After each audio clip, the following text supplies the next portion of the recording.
কৰবাত যাম বুলি ভাবিলে প্ৰথমতে লৰাক ৰেডি কৰাই লওঁ কাৰণ লৰাক ৰেডি কৰাবলৈ অলপ সময় লাগে আৰু ধৈৰ্যও লাগে আৰু তাক ওলাই লৈ পিছত মই ৰেডি হওঁ লাহেকে দিনাখন ইন্টাৰভিউ আছিলে আৰু আজি এডমিশনৰ কাৰণে মাতিছে গতিকে মাক পুতেক দুজনে ওলাই ললো আৰু মানুহজন পিছতে আহিব বুলি কৈছে তোমালোকে ওলাই ৰেডি হৈ থাকিবা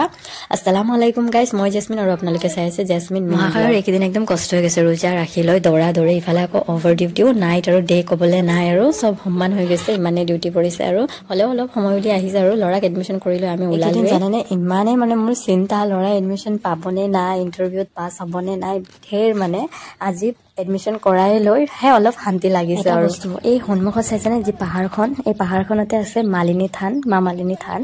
একদম মুকলি যে ইয়াৰ পৰা দেখি পাইছে আৰু মই যত থাকো তাপা ইমান দেখি নাপায় কিবাখনো বিল্ডিং সন্মুখতে আছে আৰু ইফালে আহি লৈ মানুহজন ওলাইছে ডিউটিলৈ একদম ডিউটিলৈ যাবলৈ ৰেডি কিন্তু সি বাইকৰ চাবিটো সদায় পাহৰে আৰু এয়া লৈ গৈ আছে আৰু লৰাক কিবা এটা কিনি দিব হেনো সেয়ালৈ লৰা আহিছে পাপা ক'ত পাপা ডিউটি গ'লগে কি কিনি দিছে তোমাক ফুটবল আৰু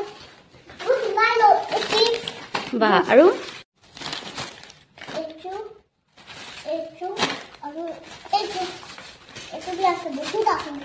মা ইমান সাৰা বস্তু